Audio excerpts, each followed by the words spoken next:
గదిలోకి కిటికీ దగ్గర నుంచుని పైకి చూస్తే నల్లటి ఆకాశంలో తెల్లగా మెరిసే వెన్నెల, అక్కడక్కడ నక్షత్రాలు కనిపిస్తూ ఉంటే విరక్తిగా నవ్వుతూ తన జీవితంలో తన చుట్టూ ఉండే చీకటి సమస్యల మధ్యలో తన తలకు మించిన బాధ్యతలు, వయసుకు మించిన భారం, తన ఉన్న నిస్సహాయ పరిస్థితులు జాలి పడకుండా తన వైపు ఆశగా, కోరికతో, కామంతో నిండిన కళ్ళతో చూసే జనాలు చూపుల్ని తలుచుకొని, ఎందుకు దేవుడా నేనంటే నీకు ఎంత ఇష్టం, గుర్తుపెట్టుకొని మరి నా జీవితంలో కష్టాలు, కన్నీళ్లు తప్ప ఎటువంటి ఆనందం, సుఖ సంతోషాలు లేకుండా ఉండాలని నా నుదుటిన రాత రాశావు. రాసిన వాడివి ఆయువు తక్కువ రాయొచ్చు కదా తండ్రి, త్వరగా నీ దరి చేరేదాన్ని. ఆ నక్షత్రాలలాగా నా జీవితంలో ఎప్పుడు వెలుగు వస్తుంది అని అనుకుంటూ ఉండగా గట్టిగా తలుపు తీసిన సౌండ్ రావటంతో వెనక్కి తిరిగి చూస్తుంది. మత్తు కళ్ళతో తన్నే చూస్తూ నిలబడలేక ఊగిపోతూ తన ముందుకు వచ్చిన వ్యక్తిని చూసి భయంతో ఒక అడుగు వెనక్కేస్తుంది. అప్పటికే కిటికీ దగ్గర ఉన్న ఆమె భయంతో అతను చూస్తూ వెళ్ళి దాన్ని అతుక్కుంటుంది. ఎవరు మీరు అని అడుగుతుంది తడబడుతూ. అతని చేతి పక్కన ఉన్న డోర్ని గట్టిగా కాలితో నెట్టడంతో అది క్లోజ్ అయిపోతుంది. భయంతో గుటకులు మింగుతూ ఎవరు మీరు, ఎందుకు ఈ గదిలోకి వచ్చారు అని తడబడుతూ అడుగుతుంది. ఆమె మాటలను పట్టించుకోకుండా మత్తుగా 2 అడుగులలో చేరి తన చెయ్యి పట్టుకుంటాడు. ఎవరు నువ్వు, ఎందుకు గదిలోకి వచ్చావు, నా చెయ్యి పట్టుకుంటున్నావేంటి, వదులు వదులు అని అరుస్తూ 2వ చేతులు అతని దూరం జరుపుతూ ఉండగా ఆమె 2 చేతులను అతని ఒక్క చేతి పిడికిల్లో బిగించి అతని మరో చేతి ఆమె నడుము చుట్టూ చెయ్య వేసి తన మీదకి లాక్కుంటాడు. అది ఊహించని ఆ హఠాత్ పరిమాణానికి ఆమె కళ్ళు పెద్దవి చేసి అతని వైపు చూస్తోంది.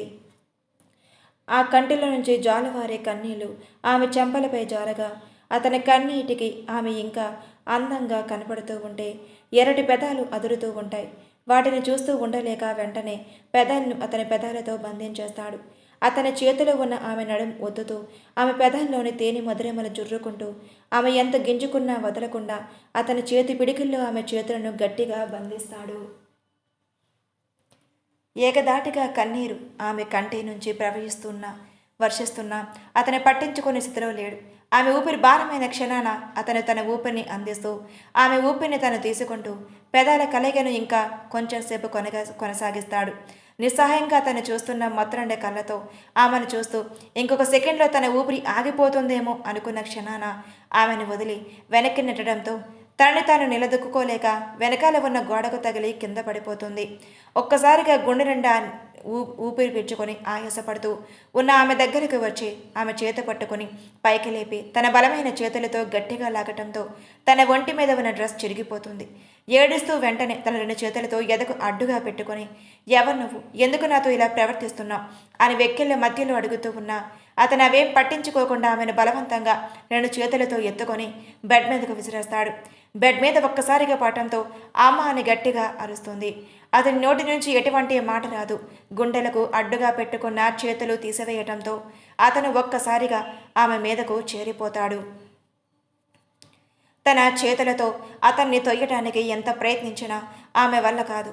ఆమె 2 చేతులను అతని గట్టిగా పట్టుకొని కళ్ళ మీద నుంచి పెదవుల మీదకు గడ్డం మీదకు మెడ మీదకు ముద్దుల వర్షం కురిపిస్తూ ఆమె యొక్క శిఖరాలు అన్ని కూడా అతని నోటితో చప్పారిస్తూ అతని ఇంకొక చేతితో ఆమె నడుముని గట్టిగా ఒత్తుతూ ఆమె తెల్లటి దేహంపై అతని నోటితో కొరిగి ఆమె శరీరం కమిలి ఎరుపు వర్ణంతో పూసుకునేలా చేస్తాడు.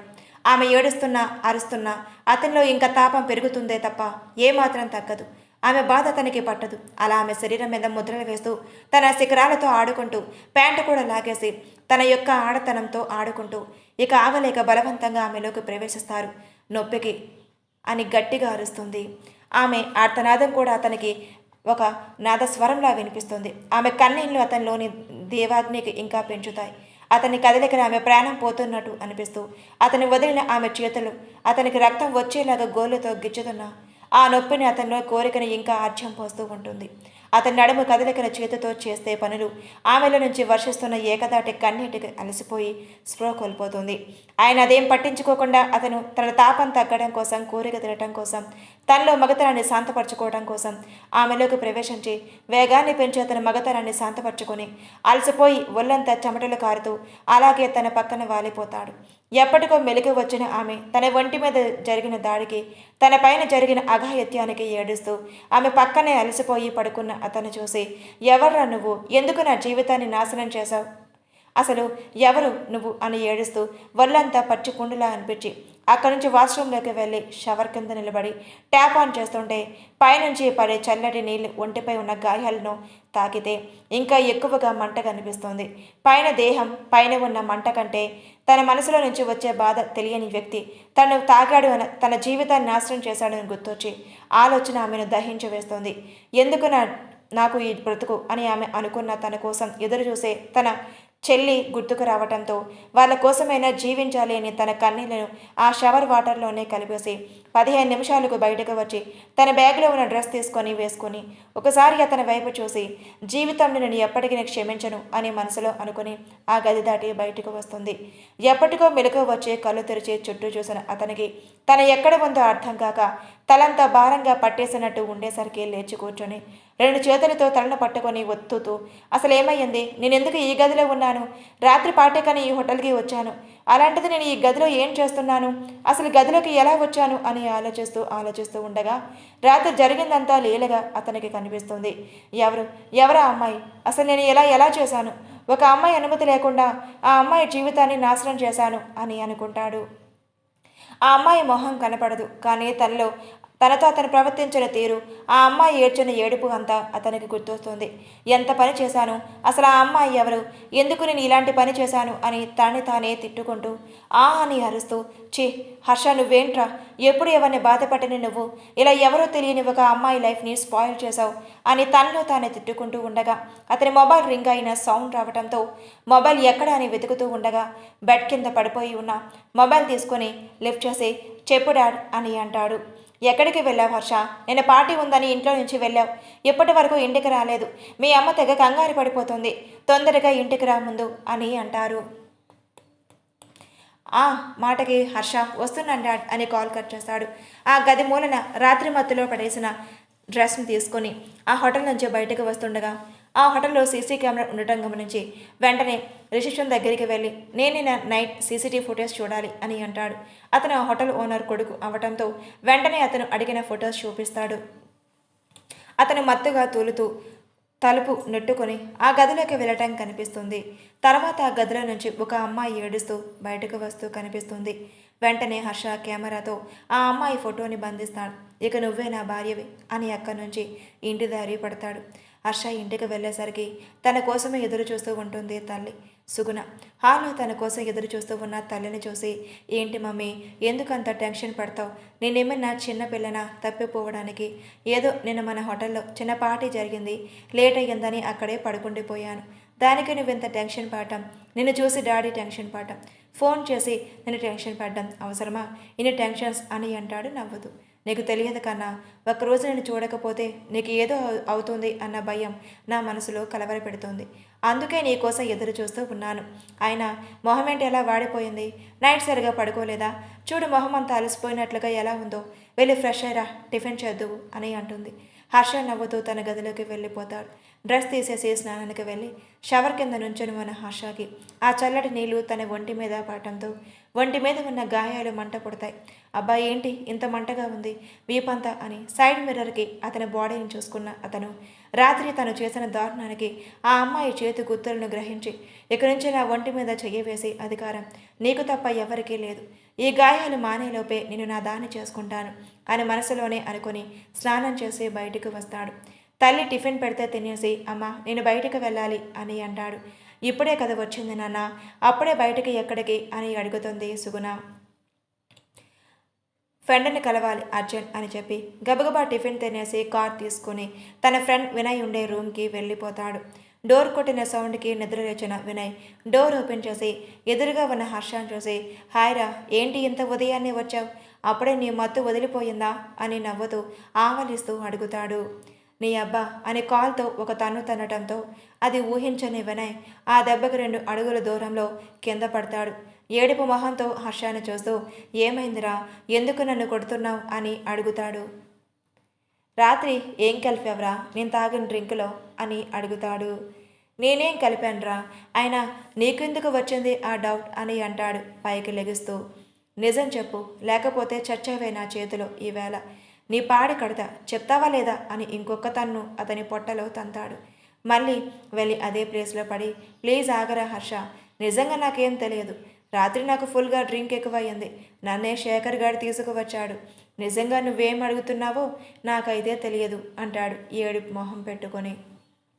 నిజం చెప్తావా లేక నేను చంపేయమంటావా? నేను చంపినా నా మీద కేసు రాకుండా చూసుకోవడానికి చాలామంది ఉన్నారు, చెప్పు అని గట్టిగా అరుస్తాడు.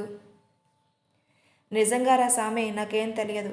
నువ్వు కొట్టినా చంపినా నేను చెప్పగలిందైతే ఇదే అని 2 చేతులతో జోడించి దండం పెట్టు మరి అంటాడు.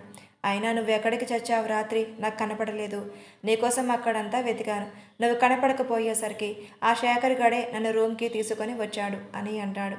ఆ రకంగా పీత తాగినట్టు తాగేసి వచ్చావు, ఇంక నీకేం తెలుస్తుంది అని అసహనంగా అంటూ, రాత్రి నేను తాగిన డ్రింక్లో ఎవరో ఏదో కలిపారు.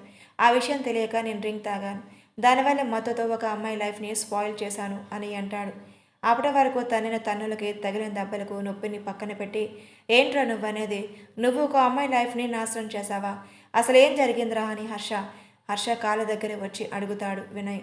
నేను రాను రాను అంటే హోటల్లో పార్టీ అరేంజ్ చేసి చచ్చావు. నాకేమో ఆ మత్తు మందు తాగిన ఎఫెక్ట్, ఎక్కడికి వెళ్తున్నానో ఏం చేస్తున్నానో తెలియక రూమ్లోకి వెళ్ళి ఒక అమ్మాయిని బలవంతం చేశాను అని అన్నాడు. వినయ్ ఆ మాటలకు షాక్ అవుతూ, ఏంటి మామ నువ్వంటుంది? ఒక అమ్మాయిని బలవంతపు చేశావా? అసలు నువ్వేనా ఇలా మాట్లాడుతుంది? నువ్వు ఆ అమ్మాయిని బలవంతం చేయడం ఏంట్రా? ఏ అమ్మాయిని కనీసం పొరపాటును కూడా తాకవు.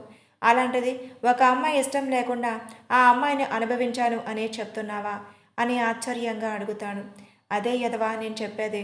నువ్వు మళ్ళీ రిపీట్ మూడ్లో నాకే చెప్తున్నావా అని విసుగ్గా అంటూ, నీకు తెలుసు కదా నా గురించి, నేను చేసింది తెలియక చేశానని చెప్తున్నా. ఇదిగో ఈ అమ్మాయి, ఆ అమ్మాయి అని తన మొబైల్లో ఫోటోని చూపిస్తాడు.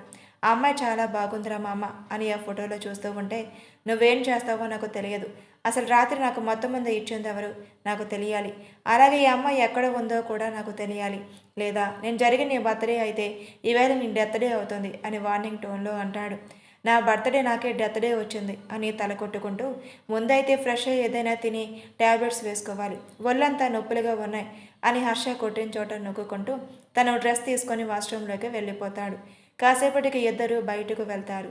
ఆ హోటల్ దగ్గరికి వెళ్ళి పార్టీ జరిగిన ప్లేస్లోని సీసీటీవీ ఫుటేజ్ చూస్తారు. అందరూ కలిసి నవ్వుతూ సరదాగా మాట్లాడుకుంటూ డ్రింక్స్ ఎంజాయ్ చేస్తూ ఉండగా ఒక అమ్మాయి ఒక పౌడర్ని హర్ష తాగే డ్రింక్లో మిక్స్ చేయటం ఆ ఫుటేజ్లో క్లియర్గా తెలుస్తుంది. చూసావరా, నన్ను చచ్చేదాకా కొట్టా. నీ డ్రింక్లో మొత్తం మంది కలిపిందే నేను కాదు, ఆ నందిని. ఇప్పటికైనా తెలిసిందా నేను ఏ తప్పు చేయలేదు అని ఏడుపు మొహంతో అంటాడు. తెలిసిందిలే అని లెక్కలేనంతగా అంటాడు హర్ష. నీకు ఎప్పుడు కోపం వచ్చినా, ఎవరి మీద కోపం వచ్చినా బలి అవ్వటానికి నేనే దొరుకుతాను. అయినా సిగ్గు లేకుండా నీ వెనకాలే తిరుగుతాను అని తిట్టుకుంటూ, ఎందుకే ఇప్పుడు ఆ అమ్మాయి ఎక్కడ ఉందని వెతకాలి అని అంటాడు. ఏమో నువ్వే తెలుసుకో, కానీ నాకు ఆ అమ్మాయి ఎక్కడ ఉందో తెలియాలి అని అంటాడు. సర్లే నేను కనుక్కుంటానులే, ముందు ఆ నందిని ఒక ఆట ఆడుకోవాలిరా. ఎందుకు అది ఇలాంటి పని చేసిందో తెలుసుకోవాలి. దానివల్లే నాకు నీ చేతిలో తనులు తినే పరిస్థితి వచ్చింది అని అంటాడు వినయ్ కోపంగా.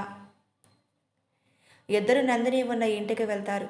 బిందాస్గా కాళ్ళ మీద కాలు వేసుకొని హాల్లో కూర్చొని ఉన్న మినీ డ్రెస్ బ్యూటీని దగ్గరకు వెళ్ళి ఎదురుగా నుంచొని ఉంటాడు హర్ష.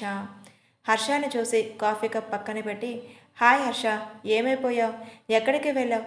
నీకోసం ఎంతగా ఎదురు చూశానో తెలుసా అని మెలుగులు తిరుగుతూ అతని షర్ట్ మీద వేలితో ముగ్గులు వేస్తూ ఉంటే ఒక చేత్తో ఆమెను వెనక్కి నెట్టి ఇంకొక చేత్తో హర్ష చెంప మీద గట్టిగా కొడతాడు. దెబ్బకి సోఫాలో వెళ్ళి పడుతుంది నందిని. చెంప మీద చెయ్యి పెట్టుకొని హర్షాన్ని కోపంగా చూస్తూ కళ్ళ నిండా నీళ్లతో అవి బయటికి రానివ్వకుండా, ఏమైంది హర్ష, ఎందుకు నన్ను కొట్టావు అని గట్టిగా అడుగుతుంది. ఏం కలిపావు రాత్రి నేను తాగే డ్రింకులో అని అడుగుతాడు. నేనేం కలిపాను అని తడబడుతూ చెప్తుంది. నువ్వేం కలిపావో, ఏం చెయ్యాలనుకుంటున్నావో అన్నీ నాకు తెలుసు. మర్యాదగా నిజం చెప్పు. లేకపోతే నా చేతిలో నువ్వు చేస్తావు అని గట్టిగా అరవటంతో నందిని భయంతో ఒక అడుగు వెనక్కి వేసి అది అని తడబడుతూ నేను ఎప్పటి నుంచో నేను లవ్ చేస్తున్నాను, నీకు ప్రపోజ్ చేద్దామంటే నువ్వు యాక్సెప్ట్ చేస్తావో చేయవో అని భయపడి మన ఇద్దరి మధ్య ఇంటిమేషన్ అయిపోతే నువ్వు ఖచ్చితంగా నన్నే పెళ్లి చేసుకుంటావు అనుకుని నువ్వు తాగే డ్రింక్లో నేనే మత్తు మిక్స్ చేశా అని చెప్తుంది. కానీ నువ్వు ఆ డ్రింక్ తాగిన తర్వాత వాష్రూమ్ కని చెప్పి వెళ్ళి మళ్ళీ నాకు కనిపించలేదు. హోటల్ అంతా వెతికాను, నాకు అక్కడ కనిపించకపోతే నువ్వు ఇంటికి వెళ్ళిపోయావేమో అనుకుని వచ్చేశాను అని చెప్తుంది. మళ్ళీ ఇంకొక చెంప మీద హర్ష వేలిముద్రలు పడేసరికి ఈసారి కళ్ళల్లో ఉన్న కన్నీళ్లు బయటకు వచ్చేస్తాయి. నువ్వు చేసిన పని వల్ల నాకు తెలియక ఒక అమ్మాయి లైఫ్ని స్పాయిల్ చేశాను. జీవితంలో ఎప్పుడూ తప్పు చేయాలని నేను ఈవేళ తప్పుడు వ్యక్తిగా ఒక అమ్మాయి ముందు నిలబడాల్సి వచ్చింది. నిన్ను చంపిన పాపం లేదు అని గొంతును పట్టుకోవటంతో వెనయ్ హర్షాన్ని వెనక్కిలాగి వదిలేయిరా, ఇది చేసిన పని వాళ్ళ నాన్నతో చెప్తే దీని పాకెట్ మనీ కట్ చేసి దీని పని మనిషి స్థానంలో నిలబడతాడు. అంకుల్ గురించి తెలిసిందే కదా, మన వాళ్ళతోనే మాట్లాడదాం, కూతుర్ని ఎంత బాగా పెంచారో వాళ్ళని అడుగుదాం అని అంటాడు. ప్లీజ్ వినయ్, అమ్మా నాన్న వాళ్ళతో చెప్పొద్దు ఈ విషయం అని భయంగా ఏడుస్తూ అంటుంది. ఈ ఏడుపేదో నువ్వు ఆ మత్తు కలిపే ముందు ఆలోచించి ఉంటే ఈవేళ వీడికి నీకు ఈ పరిస్థితి వచ్చేదే కాదు అని హర్షను అక్కడి నుంచి బయటకు లాక్కొని వస్తాడు. హర్ష కోపంగా కార్ బ్యానెట్కి తన పిడికిలతో గట్టిగా కొట్టి ఇప్పుడేం చేయాలి, ఆ అమ్మాయి ఎక్కడ ఉందో ఎలా వెతికి పట్టుకోవాలి, నేను చేసిన తప్పుకి ఆ అమ్మాయి ముందు క్షమాపణ ఎలా చెప్పాలి అని బాధగా అంటాడు. కంట్రోల్ యువర్ సెల్ఫ్ హర్ష, నువ్వు కావాలని అయితే ఏమీ చేయలేదు కదా, జరిగిందేదో జరిగిపోయింది, ఇంతటితో వదిలేసాయి అని అంటాడు వినయ్. వెంటనే అతని షర్ట్ కాలర్ పట్టుకొని ఏంట్రా వదిలేసేది, తెలియక చేసినా తెలిసి చేసినా తప్పు, నేను చేసింది ఏమి చిన్న తప్పు కాదు, ఒక అమ్మాయి మానంతో ఆడుకున్నాను, తనకి ఇష్టం లేకుండా తనతో బెడ్ షేర్ చేసుకున్నా, ఇప్పటికే నా చెవిలో ఆ అమ్మాయి నన్ను వదలండి అని అరుస్తున్న ఆర్తనాదాలు మారుమ్రోగుతుంది. అలాంటిది ఎలా ఆ అమ్మాయి గురించి వదిలేయమంటాను, ఒకటి అడుగుతాను చెప్పు, ఆ అమ్మాయి ప్లేస్లో నీ సొంత చెల్లె ఉంటే తనకి ఇలా జరిగితే నువ్వు ఇలాగే వదిలేయమంటావా అని అంటాడు సూటిగా వినయ్ కళ్ళల్లోకి చూస్తూ. వినయ్ కళ్ళు దించి తల అడ్డంగా ఊపటంతో మీ చెల్లైతే ఒక న్యాయం, పరాయి ఆడపిల్ల అయితే ఒక న్యాయమా, నువ్వే ఎందుకు ఇలా సెల్ఫిష్గా తయారయ్యావు అని ఫోర్స్గా అతన్ని వెనక్కి నడతాడు. సారీరా మామ, నీ బాధను చూడలేక అన్నానే కానీ ఆ అమ్మాయి గురించి ఆలోచించలేకపోయాను, ఎలాగైనా ఆ అమ్మాయిని వెతికి పట్టుకుందాం, ప్లీజ్ రా, సారీ అని చెప్పి సిగరెట్ హర్ష ముందు పెడతాడు. ఆ సిగరెట్ని తీసుకొని నోట్లో పెట్టుకుంటే వినయ్ లైటర్తో దాన్ని వెలిగిస్తాడు. గుండె నిండా పీల్చిన తర్వాత హర్ష మన హోటల్కి వెళ్దాం, కార్ స్టార్ట్ చేయి అని అంటాడు. అమ్మయ్య, వీడి కోపం తగ్గిందనుకుని స్టార్ట్ చేస్తాడు. హోటల్కి చేరుకునే అంతవరకు కూడా ఇద్దరి మధ్య మౌనమే ఉంటుంది. హోటల్కి వెళ్ళాక సీసీటీవీ ఫుటేజ్ చెక్ చేస్తాడు. బయటికి వచ్చిన ఆ అమ్మాయి ఒక ఆటోలో వెళ్ళిపోవటం తనకు కనిపిస్తుంది. ఆటో నెంబర్ నోట్ చేసుకుంటాడు. తన ఫ్రెండ్కి ఆటో నెంబర్ పంపించి ఎర్లీ మార్నింగ్ 5కి ఈ ఆటోలో ఒక అమ్మాయి వెళ్ళింది, ఆ అమ్మాయి ఎక్కడికి వెళ్ళిందో ఏంటో వెంటనే అడ్రస్ కావాలి అని అడుగుతాడు. ఓకే, నేను ఒక 1 అవర్లో నీకు ఏ విషయం అనేది చెప్తాను అని కాల్ కట్ చేశాడు. తన ఫ్రెండ్ ఒక గంట తర్వాత ఫ్రెండ్ నుంచి వచ్చిన కాల్ లిఫ్ట్ చేసి చెప్పరా, ఏమైనా తెలిసిందా తన గురించి అని అడుగుతాడు. లేదురా, ఆటో వాడు తన రైల్వే స్టేషన్ దగ్గర డ్రాప్ చేశాడంట, అంతకు మించి వాడికి ఏం తెలియదంట అని చెప్పాడు. సరే, ఇంకేదైనా డీటెయిల్స్ తెలిస్తే నాకు వెంటనే ఇన్ఫామ్ చేయరా, ఎలాగైనా ఆ అమ్మాయి నాకు కావాలి అని అడుగుతాడు హర్ష. సరే, ఖచ్చితంగా చేస్తాను అని కాల్ కట్ చేస్తాడు తన ఫ్రెండ్. నువ్వు టెన్షన్ పడకరా, ఎలాగైనా ఆ అమ్మాయిని వెతికి పట్టుకుందాం, ప్లీజ్ నువ్వు ఇలా టెన్షన్ పడద్దు, నువ్వు టెన్షన్ పడితే నాకు భయం పడుతుంది అని అంటున్న వినయ్ని విసుగ్గా చూస్తాడు. అలా ఒక వారం రోజులు గడుస్తుంది. ఆ అమ్మాయి గురించి ఆలోచిస్తూ ఉన్న హర్ష దగ్గరికి వస్తాడు. హర్ష తండ్రి Gopalarao hi Harsha, good morning అని విష్ చేస్తాడు. గుడ్ మార్నింగ్ డాడ్ అని అంటాడు హర్ష. ఈవేళ నీకు ఏదైనా ఇంపార్టెంట్ వర్క్ ఉందా అని అడుగుతాడు గోపాలరావు. నథింగ్ డాడ్, ఎందుకు అంటాడు. ఈవేళ ఖైరతాబాద్లో ఉన్న మన బ్రాంచ్ దగ్గరికి వెళ్ళాలి, అక్కడ చిన్న మీటింగ్ ఉంది, దాన్ని అటెండ్ చేయాలి, నాకు కొంచెం అనీజీగా ఉంది నాన్న, ఈవేళ నేను మీటింగ్కి వెళ్ళలేను అని అంటాడు. హర్ష కంగారుగా ఏమైంది డాడీ, ఓకేనా, హాస్పిటల్కి వెళ్దామా అని అడుగుతాడు.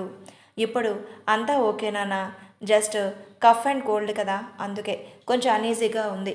మెడిసిన్ వేసుకున్నాను. కొంచెం ఆ మీటింగ్ని నువ్వు అటెండ్ చేస్తావా? మన మేనేజర్ నీకు డీటెయిల్స్ అన్నీ ఎక్స్ప్లెయిన్ చేస్తాడు అని అంటాడు. Okay dad, I will handle meeting. మీరు బాగా రెస్ట్ తీసుకోండి, ఏ టెన్షన్ పెట్టుకోవద్దు అని హర్ష రెడీ అవ్వడానికి వెళ్ళిపోతాడు. కాంపిటీషన్కి రెడీ అయ్యి టిఫిన్ చేసేసి మేనేజర్తో కలిసి ఖైరతాబాద్ బ్రాంచ్లోనే హోటల్కి వెళ్తాడు.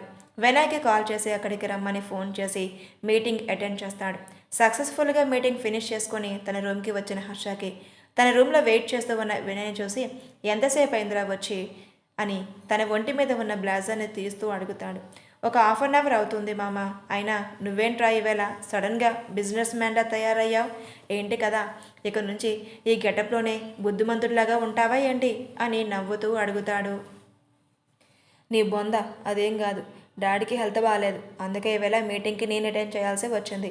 అయినా మనకిరా సూటు బూటు వేసుకోవడం అస్సలు నచ్చదు అని అంటాడు.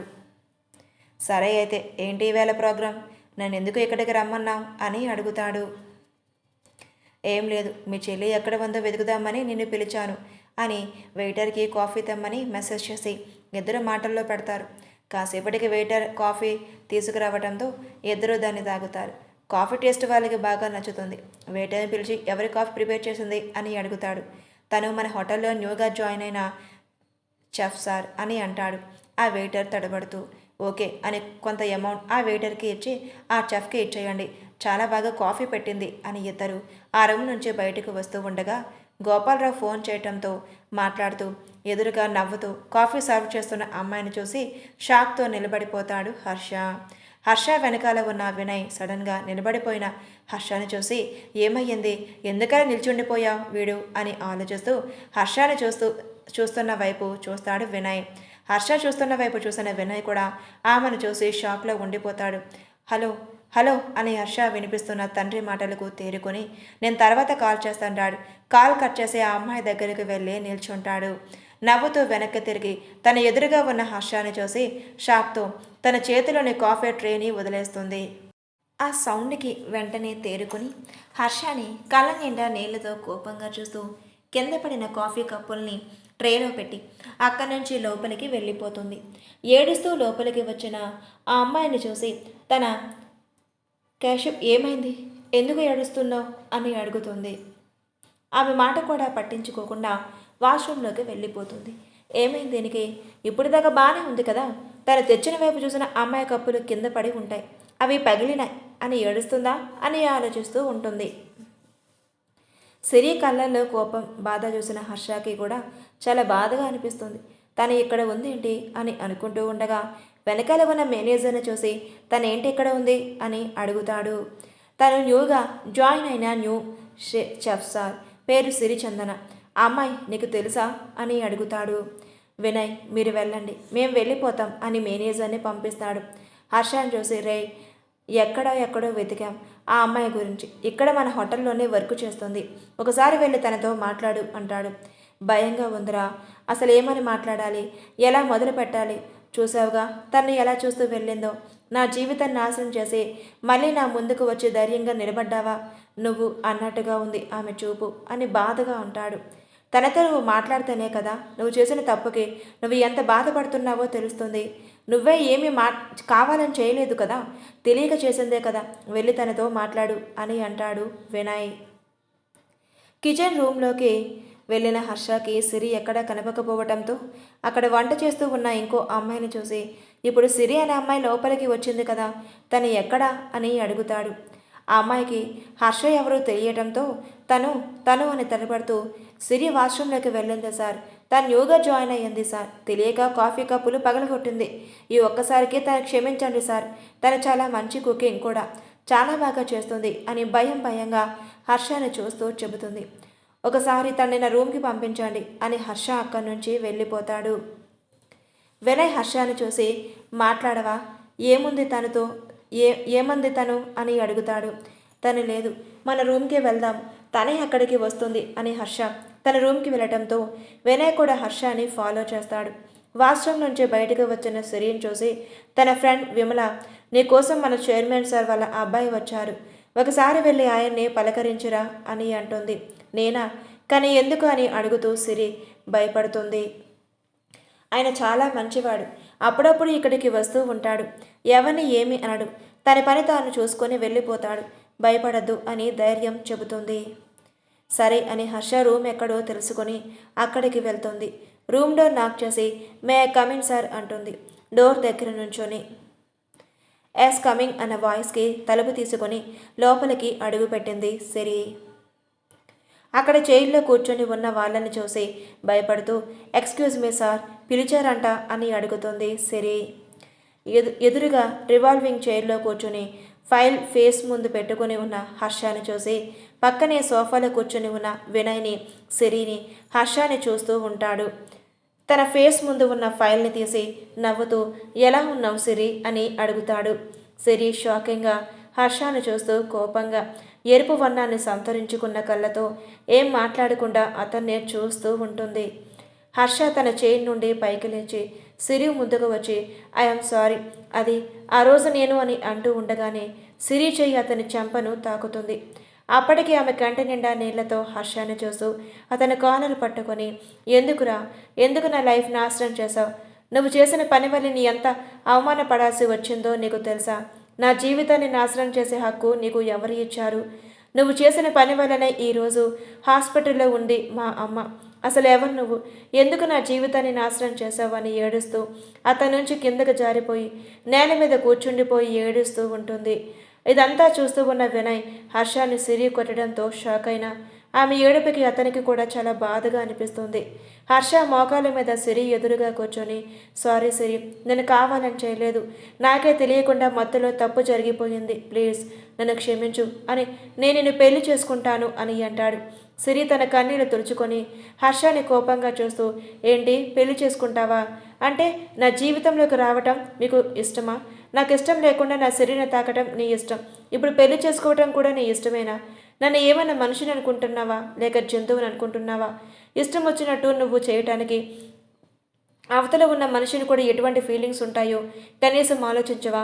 అసలు నేను చూస్తే నాకు అసహ్యంగా ఉంది.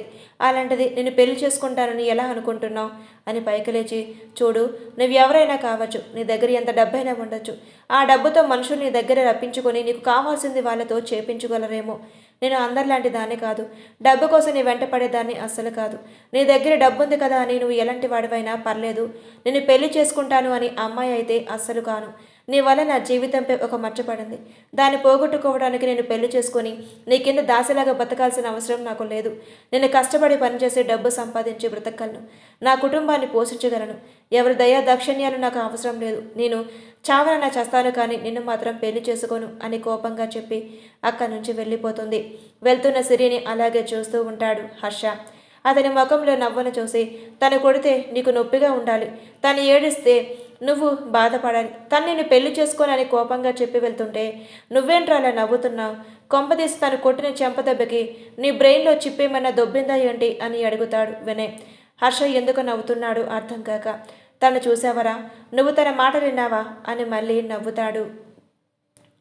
బాబోయ్ నువ్వెలా నవ్వక బాబు నాయన, ఏం చేస్తున్నావో కూడా నాకు అర్థం కావట్లేదు అని 2 చేతులతో దండం పెట్టి నేను తననే చూశాను.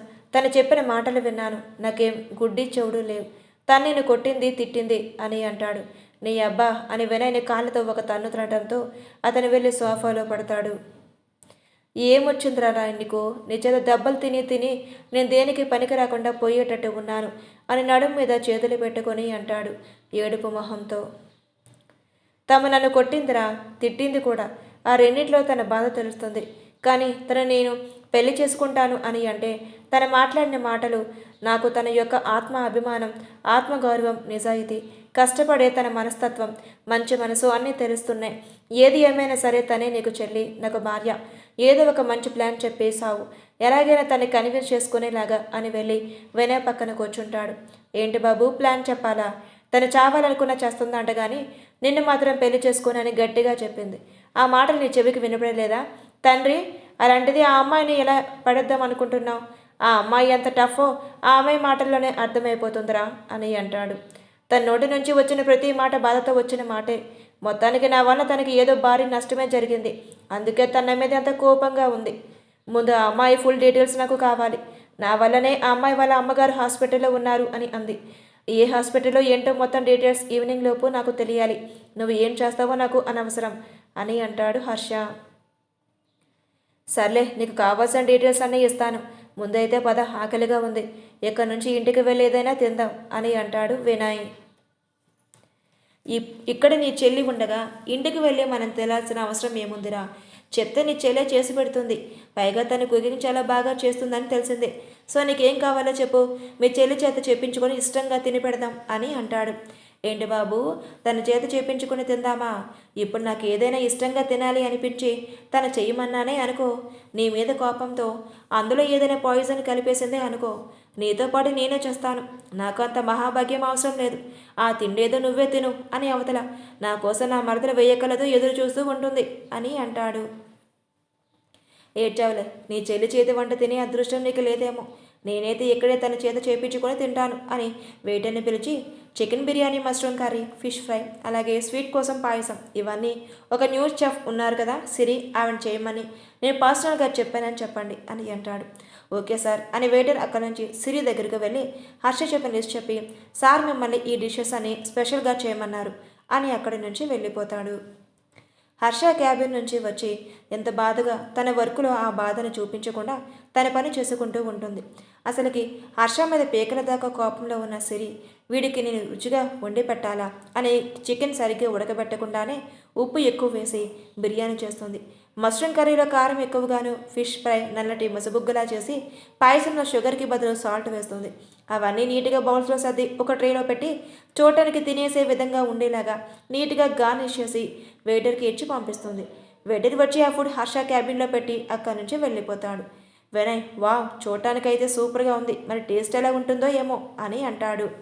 టేస్ట్ కూడా బాగుంటుంది, ఎదవ లాజిక్లు వెదవ అనుమానాలు లేకుండా మూసుకొని తిను అని అంటాడు హర్ష విసుగ్గా వినయ్ని చూస్తూ. ఎందుకైనా మంచిదిలే బావా, ముందు నువ్వు తిను. నువ్వు బ్రతికి బాగుంటే అప్పుడు నేను తింటాను. బావమరిది బావ బతుకు కోరుతాడు అని అంటారు కదా, అలాగే నువ్వు ముందు తిని ఈ బావమరిది బతుకు కోరు అని అంటాడు.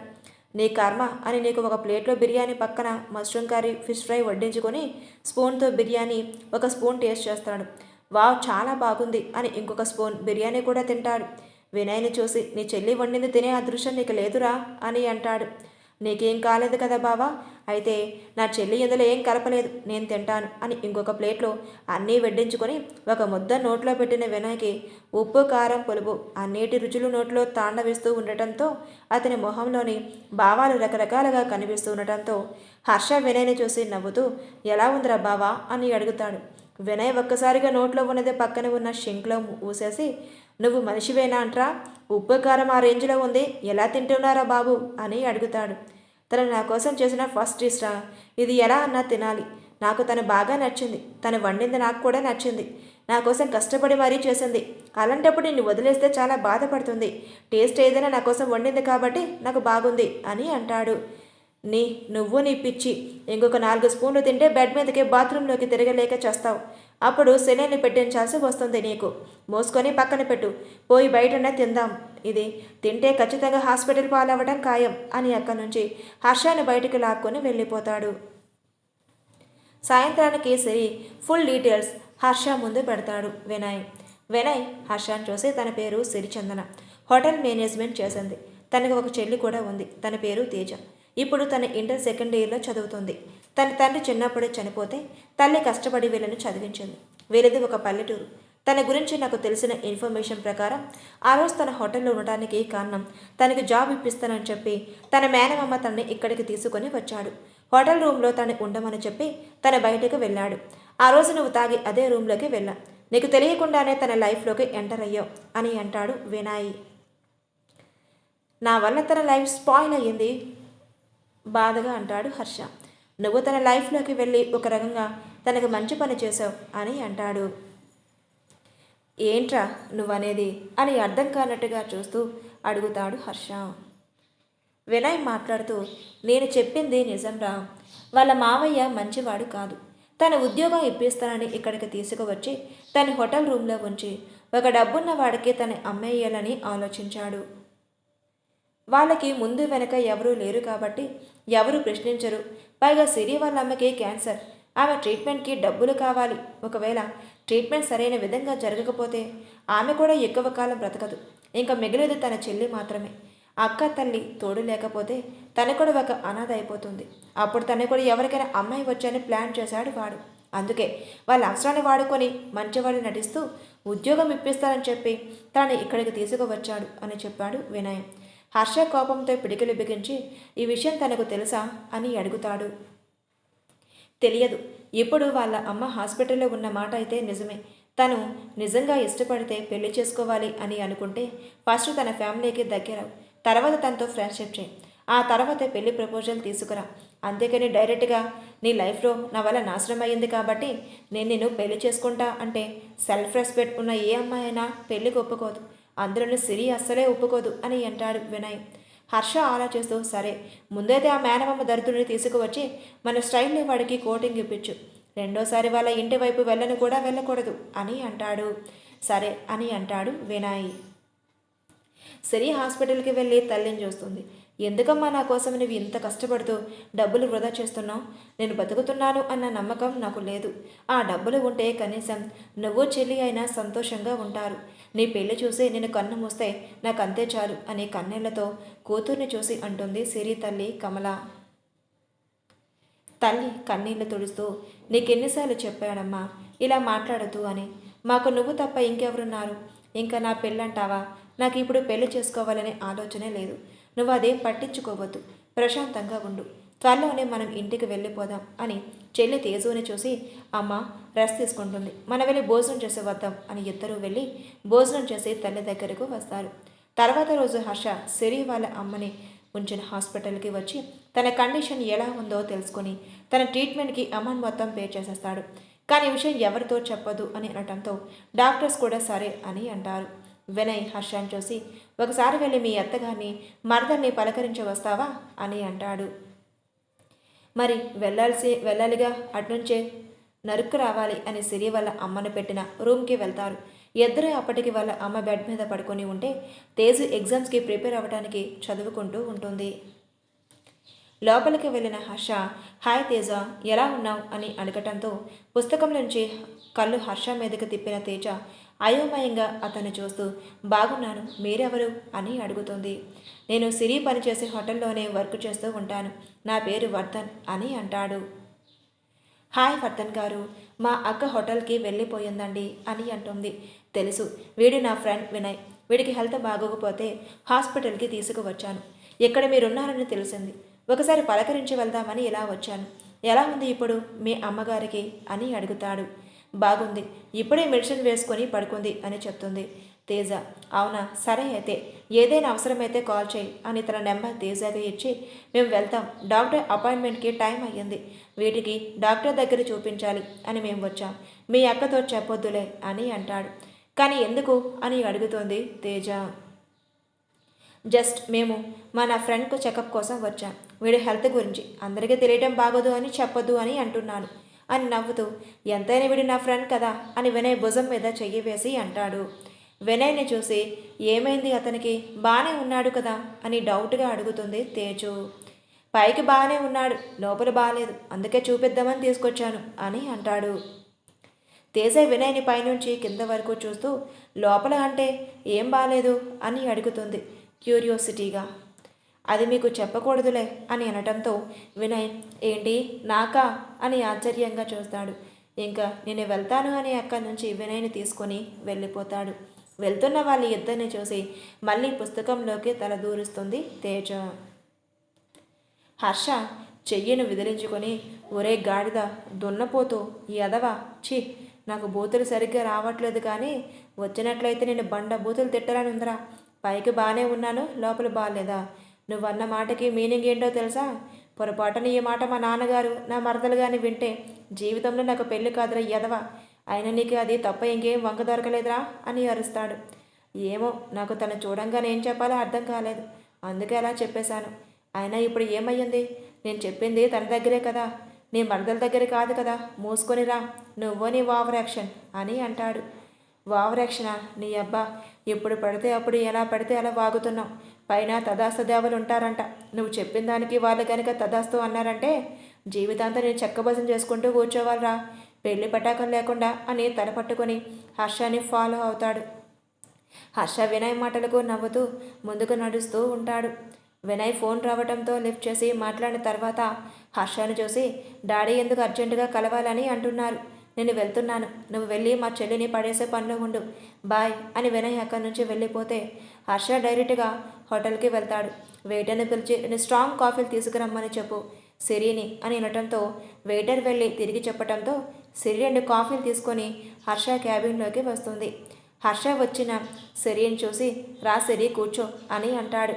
నో థ్యాంక్స్ సార్ అని వెళ్ళిపోతూ ఉండగా ఒక్క నిమిషం నీతో మాట్లాడాలి అని వినిపించిన హర్ష గొంతుకి వెనక్కి తిరిగి హర్షను చూస్తూ చెప్పండి సార్ అని అంటుంది. హర్ష పైకి లేచి సిరి దగ్గరికి వచ్చి ఆ రోజు మన మధ్య అలా జరిగిన తర్వాత నేను చాలా బాధపడ్డాను. నేను ఆ రోజే డిసైడ్ అయ్యాను, నువ్వు తప్ప నా లైఫ్లో ఇంకొక అమ్మాయి ఉండటానికి వీల్లేదు అని. నేను నిన్ను వెతకని రోజంటూ లేదు, కానీ నువ్వు నా కళ్ళ ముందే ఉంటావని అస్సలు అనుకోలేదు తెలుసా అని అంటాడు. మీరు నన్ను వెతకడం వలన జరిగిపోయిందైతే వెనక్కి తిరిగి రాదు కదా సార్, నా లైఫ్ మునుపటిలాగా మారదు కదా అని విరక్తిగా చెబుతోంది. అది కాదు సరే, నేను నీతో ఒకసారి మాట్లాడాలి, ఇక్కడ కాదు బయటికి వెళ్దామా అని అడుగుతాడు హర్ష. చూడండి సార్, నేను తెచ్చిన కాఫీ బాగకపోతే చెప్పండి, నా వర్క్ గురించి మాట్లాడండి వింటాను, అంతేగాని మీతో పర్సనల్గా మాట్లాడాల్సినటువంటి విషయాలు ఏమీ మన మధ్య లేవు, అంత చనువు కూడా మన మధ్య రాదు, నా వర్క్ ఉంది నేను వెళ్తాను అని మళ్ళీ వెనక్కి తిరుగుతుంది. ఇలా అయితే తన వినదు అని తన సీట్లో కూర్చొని కాలు మీద కాలు వేసుకొని యాటిట్యూడ్గా నేను ఈ హోటల్ ఓనర్ని తెలుసా అని సీరియస్గా అడుగుతాడు. అయితే నా తప్పైతే నేను వెనక్కి తగ్గుతానేమో, కానీ నా తప్పు కానప్పుడు నేను ఎవరికీ భయపడను, నీకేమైనా నా మీద కంప్లైంట్ ఉంటే మీ కంప్లైంట్ బుక్తో నోట్ చేసుకోండి అంతే అని యాటిట్యూడ్గా సమాధానమిస్తుంది సరి. బాబాయ్ ఇది మామూలుది కాదు, ఎలా దీన్ని నా దారిలో తెచ్చుకోవాలి అని ఆలోచిస్తూ నేను ఒక్కడనే ఉన్నాను, నాతో కాఫీ షేర్ చేసుకోవా ప్లీజ్, ఇలా ఒక్కడనే కాఫీ తాగడం ఇష్టం ఉండదు అని అంటాడు. నాకు వద్దు సార్, నాకు కాఫీ తాగ అలవాటు లేదు అని అతని వైపు చూడకుండా అక్కడి నుంచి బయటకు వచ్చేస్తుంది. దేవుడా, ఎలా తండ్రి తనని ఒప్పించి నా భార్యగా చేసుకోవటం, ఈ అమ్మాయి ఏం చేస్తున్నా నాకు నచ్చేస్తుంది, తన అందం, తన మాట్లాడే తీరు, తన ఆత్మ అభిమానం, తన కుటుంబం కోసం తన పడే తను, అన్నిటికంటే ముఖ్యంగా తన పొగరు, ఎవరి దగ్గర తగ్గని తన మొండితనం. ఎలా తండ్రి ఈ ఒక్క అమ్మాయిలోనే ఇన్ని క్వాలిటీస్ పెట్టి నన్ను తన చుట్టూ తిరిగేలా చేస్తున్నావు అని అక్కడ ఉన్న దేవుడి ఫోటోను చూస్తూ అంటాడు. అలా రోజులు గడుస్తూ ఉంటాయి. ప్రతిరోజు ఏదో ఒక వంకతో హాస్పిటల్లో వెళ్ళి తేజుని వాళ్ళ అమ్మను కలుస్తాడు. హర్ష దానిలో భాగంగానే వినయ్ని బాగా వాడేసుకుంటాడు. సరే కోసం రోజు హోటల్కి వస్తాడు, తన చేతి కాఫీ తాగుతాడు, తనకు నచ్చకపోయినా తను విసిగించైనా తన క్యాబిన్కి పిలిచి కాసేపు మాట్లాడతాడు. సిరి మాత్రం హర్షతో పోట్లాడుతూ ఉంటుంది. అలా సిరితో మాట్లాడుతూ ఉండగా ఎందుకో రోజు నన్ను ఇలా హింసిస్తున్నారు, నువ్వంటే నాకు ఇష్టం లేదని ఎంత చెప్పినా వినిపించుకోవేంటి, అసలు నీ వల్ల నాకు ఈ పరిస్థితి వచ్చింది, కేవలం నీ వల్లనే సొంత ఊరు వదిలి ఇలా ఊర్లో వచ్చి తలదాచుకోవాల్సి వచ్చింది, దయచేసి ఇంకోసారి నా జోలికి రావద్దు, నన్ను ఇబ్బంది పెట్టొద్దు అని 2 చేతులతో అతనికి దండం పెడుతూ కన్నీళ్లతో అతన్ని చూస్తూ నన్ను ప్రేమించాను అని అంటున్నావు కదా, ప్రేమ అంటే అమ్మాయిని హింసించి పెళ్లి చేసుకోవటం కాదు, తన ఇష్టాన్ని గౌరవించి తను ప్రశాంతంగా వదిలేయటం, ఆ పని చెయ్యముందు అని అక్కడి నుంచి వెళ్ళిపోయింది. హర్షగా బాధగా నేనేం చేస్తే నీకు నా ప్రేమ అర్థమవుతుంది, నేనేంటి, నా స్థాయి ఏంటి, చిటిక వేస్తే నా చుట్టూ ఎంతోమంది అమ్మాయిలు ఉంటారు, పెళ్లి చేసుకోవడానికి ఎంతోమంది డబ్బున్న వాళ్ళని ఎదురు చూస్తూ ఉంటారు, అలాంటిది నీ వెనక తిరుగుతున్నాను కదా అని నువ్వు నన్ను చాలా చులకనగా చూస్తున్నావు అని విసుగ్గా అక్కడి నుండి ఇంటికి వచ్చేస్తాడు. హాల్లో కూర్చున్న హర్ష తల్లి సుగుణ బయటకు నుంచి లోపలికి వస్తున్న కొడుకుని చూసి ఏంటి నాన్న ఇవాళ ఇంత తొందరగా ఇంటికి వచ్చేసావు, ఇవాళ ఫ్రెండ్స్తో ఎక్కడికి వెళ్ళలేదా అని నవ్వుతూ అడుగుతుంది. తల్లిని చూసి వెళ్ళి తన పక్కన కూర్చొని అమ్మ నేను ఒక మాట అడుగుతాను, నాకు సమాధానం చెప్తావా అని అంటాడు. ఏంటిది నాన్న అడుగు అని అంటుంది సుగుణ. నా ఫ్రెండ్ ఒకడు తనకి తెలియకుండా మత్తులో ఒక అమ్మాయిని బలవంతంగా సొంతం చేసుకున్నాడు, తను ఎవరు ఏంటి, తన ఇష్టాలేంటి అని ఏమీ తెలుసుకోలేదు, అనుకోకుండా జరిగిన తప్పు అది. తర్వాత ఆ అబ్బాయి తన తప్పును తెలుసుకొని ఆ అమ్మాయి కోసం వెతికి తను కనిపించిన తర్వాత పెళ్లి చేసుకుంటాను అని అంటే ఆ అమ్మాయి ఒప్పుకోవట్లేదు, అతను ఎంత కన్విన్స్ చేయాలని ట్రై చేసినా తను ఒప్పుకోవట్లేదు. అదేంటంటే ఆ అబ్బాయి వల్ల తను ఎంతో కోల్పోయిందని, ఉన్న కూడా వదిలేసి వేరే ఊరు వచ్చింది అని చెప్తుంది. ఆ అబ్బాయి ఎంత చెప్పినా ఆ అమ్మాయి ఒప్పుకోవట్లేదు.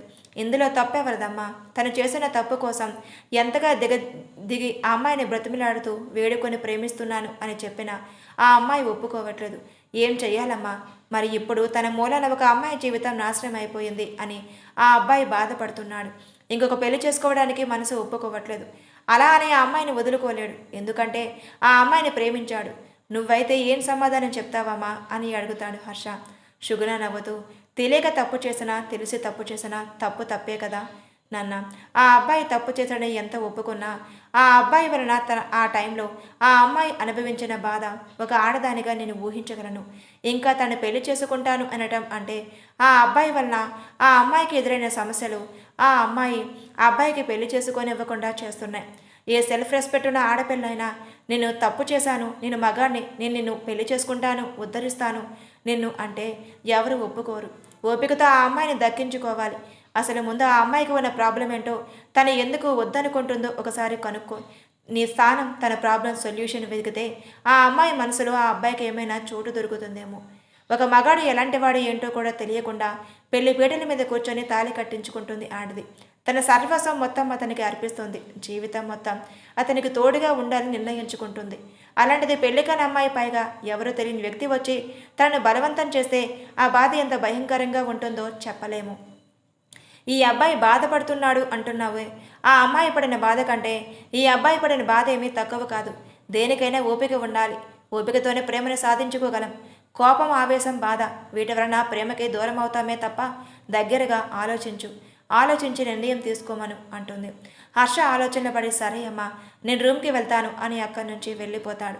వెళ్తున్న కొడుకుని చూసి నవ్వుతూ, నువ్వు చెప్పింది నీ ఫ్రెండ్తో నీదో తెలుసుకోలేనంత అమాయకులని కాదురా నేను. నువ్వు చేసిన తప్పుకి ఆ అమ్మాయి బాధపడుతుంది.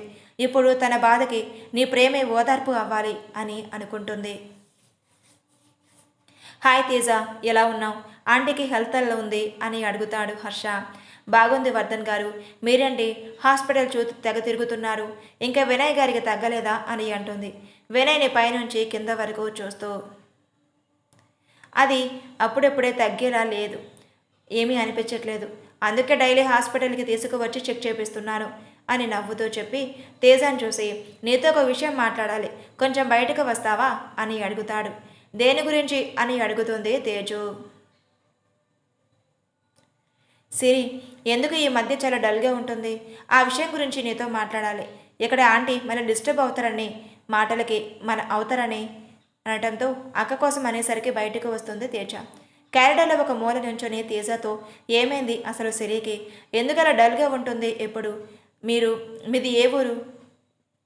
మీది ఈ ఊరు కాదంట కదా, అలాంటప్పుడు మీరు ఇక్కడికి వచ్చి ఎందుకు ఉంటున్నారు, మీ ఊర్లో ఎందుకు ఉండట్లేదు అని అడుగుతాడు. తేజ బాధగా వర్ధన్ని చూసి అది అని తడబడుతూ ఉంటే, నేను ఎవరితో చెప్పను, కుదిరితే మీ అక్క ప్రాబ్లం సాల్వ్ చేస్తాను అని అంటాడు. తన అక్క జీవితాన్ని నాశనం చేసిన వాడు ఎవడు భర్తకి చెప్తే తెలుసుకుంటాడు, వాడికి శిక్ష పడేలా చెయ్యొచ్చు అని ఆలోచించి, అది ఎవడో ఒకడు ముక్కు మొహం తెలియనివాడు అక్క జీవితాన్ని నాశనం చేశాడు. దానివల్ల ఊర్లో అక్కకి అవమానం జరిగింది. అందరూ అక్కను తిట్టారు. అమ్మ పెంపకాన్ని వేలెత్తి చూపించారు. గౌరవంగా బ్రతుకుతున్న ఆ ఊర్లో తల ఎత్తుకుని తిరగలేకుండా చేశారు మా మామయ్య. అందుకే ఆ ఊరు వదిలి ఇక్కడికి రావాల్సి వచ్చింది అని కళ్ళ నిండా నీళ్లతో అంటుంది. అసలేం జరిగింది పూజ అని అడుగుతాడు వినయ్. అక్కడికి ఉద్యోగం ఇప్పిస్తానని చెప్పి ఇక్కడికి తీసుకొని వచ్చాడు మావయ్య. ఒక హోటల్లో తన నుంచి మావయ్య బయటకు వెళ్ళి వచ్చేసరికి ఎవరో ఒక వ్యక్తి అక్క గదిలో ఉండటం చూశాడంట. ఆ తర్వాత రోజు ఏడుస్తూ ఉన్న అక్కను చూసి, అమ్మ ఏమైంది సిరి, ఎందుకలా ఏడుస్తున్నావు, మావయ్యతో కలిసి వెళ్ళావు కదా, మామేడి అని అడుగుతుంది. మావయ్య నన్ను వదిలి ఎక్కడికో వెళ్ళాడమ్మా అని అక్క తనతో ఎవరో తెలియని వ్యక్తి తన జీవితాన్ని నాశనం చేశాడు అని జరిగిందంతా చెప్తుంది. ఆ మాటలు విన్న అమ్మకి నాకు చాలా బాధగా అనిపించింది. అక్క ఒంటి నిండా గాయాలే. అప్పటి నుంచి ఇప్పటి వరకు కూడా తనకి కడుపులో నొప్పి తగ్గలేదు. తన స్టమక్ ఇన్ఫెక్షన్ అవ్వటంతో ఎప్పటికీ అక్క మెడిసిన్ వాడుతూనే ఉంది. ఒకరోజు ఆ మెడిసిన్ వాడకపోయినా తనకి విపరీతమైన పెయిన్ వచ్చేస్తుంది. ఆ తర్వాత రోజు మా మామయ్య మా ఇంటికి వచ్చి మా అక్కని, ఎవడివాడు, నేను హోటల్ బయటకు రాగానే ఎవరిని పిలిపించుకొని కులుకుతూ ఉన్నావు అని అసహ్యంగా మాట్లాడాడు. కమల తన తమ్ముడు కూతురు జరిగిన అన్యాయం అంతా చెప్తుంది. నువ్వు చెప్పిందల్లా నమ్మడానికి నేనేమైనా పిచ్చివాడినా? నీ కూతురు ఇలాంటి దాన్ని అని తెలిసే నేను ఒక నిర్ణయానికే వచ్చాను. ఎలాగో దీని జీవితం నాశనం అయిపోయింది అంటున్నావు కదూ, ఇక దీన్ని ఎవరు పెళ్లి చేసుకోరు. నాకు తెలిసిన ఒక వ్యక్తి ఉన్నాడు, అతని భార్య చనిపోయింది. వాడిని పెళ్లి చేసుకోమని, మీకు డబ్బుకు ఏ కొరత ఉండదు, మహారాణిని బతకొచ్చు ఇది అని అంటాడు. ఎవరి తమ్ముడు అతను అని కమల తమ్ముడిని అడగటంతో అతని ఫోటో చూపించి, ఇతని వయసు 60 సంవత్సరాలు, తనకు ఈ మధ్య భార్య చనిపోయింది, నీ కూతురు అతన్ని పెళ్లి చేసుకోమను అని అంటాడు. ఏంట్రా నువ్వనేది? 60 ఏళ్ల వ్యక్తికి ఇచ్చి నా కూతుర్ని పెళ్లి చేయమంటావా? ఏం మాట్లాడుతున్నావు అని కోపంగా అంటుంది కమల. ఏంటక్క నువ్వు కూడా అలా అంటావు? ఇది ఏమన్నా కన్య అనుకుంటున్నావా? ఇంకా ఒకసారి చెడిపోయింది, అలాంటిది దీన్ని ఎవరు పెళ్లి చేసుకుంటారు? ఇంకా వ్యభిచారిగా తప్ప పెళ్ళికి పనికిరాదు. నాకు తెలిసి ఇంతకంటే మంచి సంబంధం దేనికి రాదు. నేను చెప్పింది చెయ్యండి అని అసహ్యంగా సిరి గురించి మాట్లాడటంతో సిరి తల్లి ఆమె తమ్ముడి చెంప పగలకొట్టి, ఇంకోసారి నా కూతురు గురించి తప్పుగా వాగావంటే చెప్పు తీసి కొడతాను. ఏం మాట్లాడుతున్నావురా? అది నీ మేనకోడలు, కనీసం నీ మేనకోడల గురించి అలా మాట్లాడుతున్నావు అనే ఆలోచన కూడా లేదా నీకు అని కోపంగా చెప్తుంది. నన్నే కొడతావా అని అతను బయటకు వెళ్ళి ఇరుగు పొరుగు వాళ్ళందరినీ పోగొట్టి, ఈ ఇంట్లో ఉందే సిరి, తను నా మేనకోడలు. నా మేనకోడలు చెప్పుకోవడానికి నాకు సిగ్గు చేటుగా ఉంది. ఇది ఉద్యోగం అని చెప్పి సిటీకి వెళ్ళి వ్యభిచారం చేస్తుంది. ఈ ఈ వీళ్ళు ఇక్కడ మీ అందరి మధ్యలో ఉంటే మీ మొగుళ్ళు మీకు దక్కరు. అసలుకి అందం ఉంటుంది, పైగా అది వేసే వాళ్ళకి చూసే చూపులకి ఏ మగాడైనా ఖచ్చితంగా వెంటబడతారు. మీకు మీ మొగుళ్ళు కావాలంటే వెంటనే వీళ్ళు ఊరి నుంచి తరిమేయండి, లేదా మీ ఇష్టం. ఆ మాటలకి చుట్టుపక్కల వాళ్ళందరూ నానా రకాలుగా మాట్లాడతారు.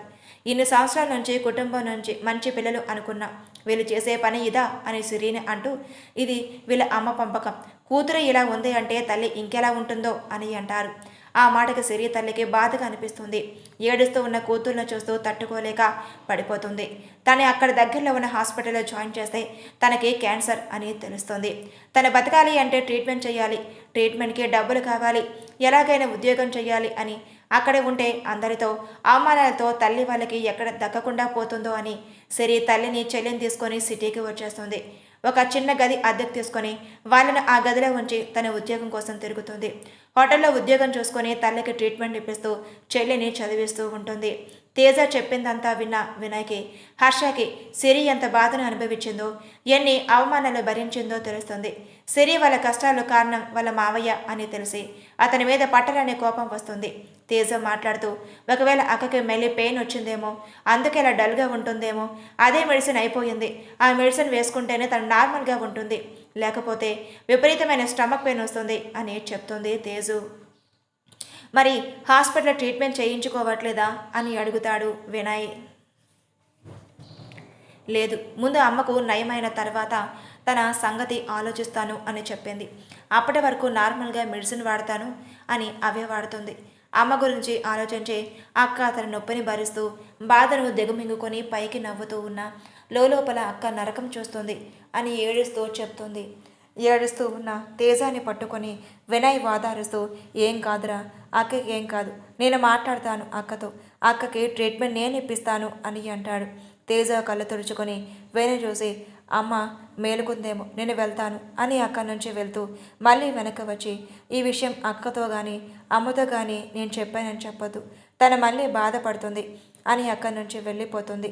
తేజ చెప్పిందంతా విని అక్కడ ఉన్న చైర్లో కూలబడిపోయిన హర్ష, నా వల్లే తను అంత బాధను భరిస్తుంది, క్షణం ఈ బాధను భరిస్తున్నా తను నేను చేసిన తప్పుని ఎలా క్షమిస్తుంది? పెళ్లి చేసుకుంటాను అంటే ఎందుకు ఒప్పుకుంటుంది? ఎలా నేను చేసిన తప్పును సర్దిద్దుకోగలను? తన మనసులో నీ స్థానాన్ని ఎలా సంపాదించుకోగలను అని కళ్ళ నిండా నీళ్లతో ఆయన చూసి అడుగుతాడు. ఎప్పుడూ నవ్వుతూ అల్లరి చేస్తూ ఏడిపిస్తూ ఉండే హర్ష కళ్ళల్లో కన్నీరును చూసిన వినయ్ బాధగా అతని పక్కన కూర్చొని భుజం మీద చెయ్యి వేసి, తను ఎందుకు బాధపడుతుందో తెలిసింది, ఆంటీ హెల్త్ ఇప్పుడు క్యూర్ అవుతుంది అని డాక్టర్ చెప్పారు, ఇక తన గురించి ఆలోచించాలి, ఒకసారి తనతో మాట్లాడు, నీ ప్రేమను అర్థం చేసుకునేలాగా చెప్పు, ఓపికగా ఎదురు చూడరా, అన్నీ మంచి జరుగుతాయి అని అంటాడు. అలా ఇద్దరు హాస్పిటల్ నుంచి బయటకు వచ్చేస్తారు. ఒకరోజు హోటల్ నుంచి ఇంటికి వెళ్ళడానికి బస్ స్టాప్లో బస్ కోసం ఎదురు చూస్తూ ఉన్న సిరి కనపడుతుంది వినయ్కి. వినయ్ సిరిని చూసి హాయ్ సిరి అని అంటాడు. సిరి వినయ్ని చూసి ఏం మాట్లాడదు. నేను నీతో మాట్లాడాలి అని అంటాడు వినయ్. ఏం మాట్లాడాలి అని అడుగుతుంది సిరి. ఇక్కడ కాదు, నీతో పర్సనల్గా మాట్లాడాలి అని అంటాడు. చూడండి వినయ్ గారు, మీతో నాకు పర్సనల్గా మాట్లాడే మాటలు ఏం లేవు, ప్లీజ్ వెళ్ళిపోండి అని అంటుంది. ఒక్కసారి జస్ట్ 5 మినిట్స్ అంతే, నీతో మాట్లాడటానికి నిన్ను ఏమాత్రం ఇబ్బంది పెట్టను, ప్లీజ్ సిరి నాతో రా అని బ్రతిమిలాటంతో సిరి అతని కారు ఎక్కుతుంది. కారు ఒక చేట ఆగుతుంది. సిరి కారు దిగి బయటకు వస్తుంది. వినయ్ కూడా కారు దిగి బయటకు వస్తాడు. వినయ్ని చూసి డైరెక్ట్గా పాయింట్కి వస్తూ నాతో ఏం మాట్లాడాలి అని అంటుంది. నీతో నేను హర్ష గురించి మాట్లాడాలి అని అంటాడు. హర్ష గురించా అని నవ్వుతూ చెప్పండి, నీ స్నేహితుడు గొప్ప గురించి, అతని మంచితనం గురించి వర్ణిస్తారా ఇప్పుడు అని వెటకారంగా నవ్వుతూ అంటుంది. నువ్వు వెటకారంగా అన్నా అదే నిజం. నా స్నేహితుడు చాలా గొప్పవాడు, చాలా మంచివాడు. ఏ మగాడు తన మత్తులో చేసిన తప్పుకి తను తప్పు చేశాను అని ఆ అమ్మాయి కోసం వెతకడు. వాడు వెతికాడు నీకోసం.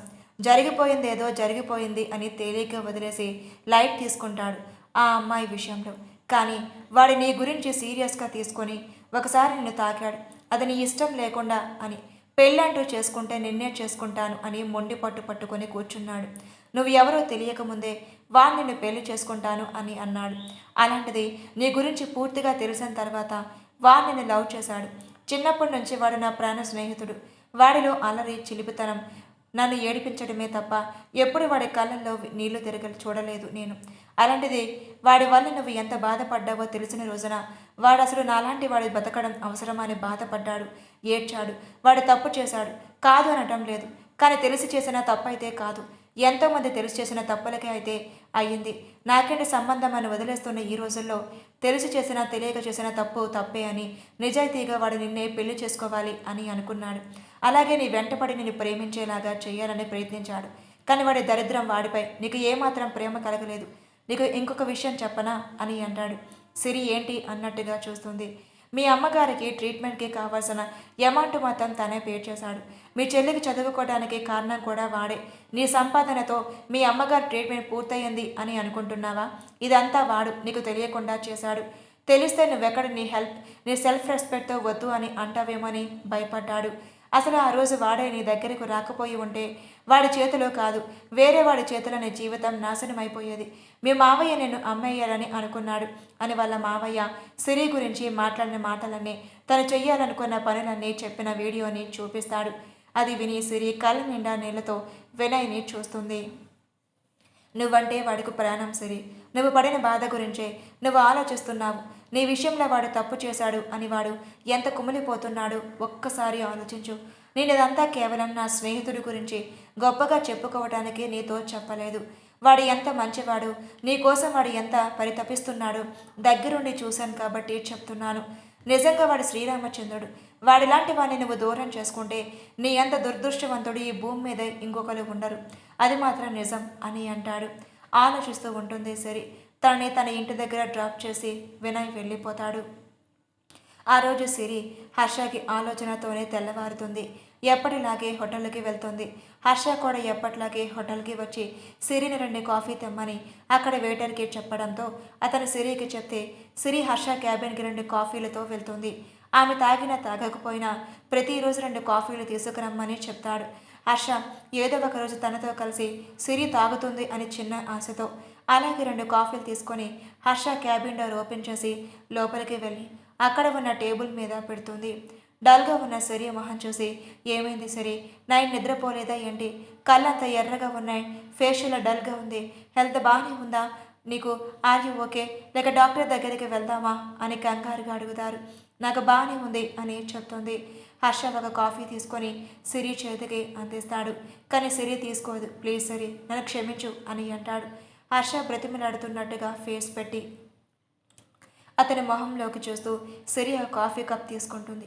ఒక్కసారిగా హర్ష మొహం 1000 వాట్ బల్బులాగా వెలిగిపోతుంది. థ్యాంక్ యూ సిరి, నీతో కలిసి కాఫీ షేర్ చేసుకోవాలని ఎప్పటి నుంచో నా ఆశ.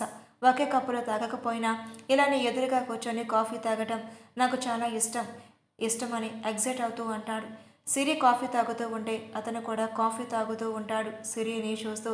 కాఫీ తాగేసి సిరి ఆ కప్ ట్రేలో పెట్టుకుని తను కప్ కోసం చూస్తుంది. అతను కూడా కాఫీ తాగటం అయిపోయిన తర్వాత ఆ కప్పు ఆ ట్రేలో పెడతాడు.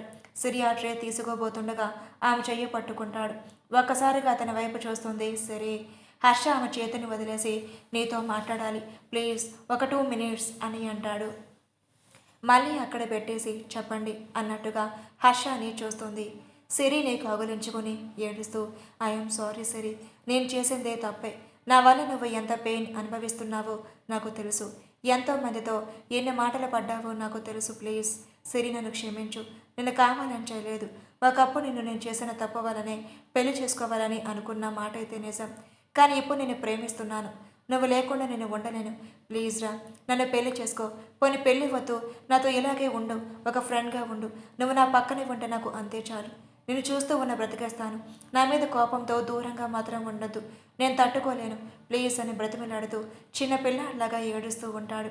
హర్ష తను అలా పట్టుకొని ఎడవడంతో సిరి కూడా చాలా బాధగా అనిపిస్తుంది.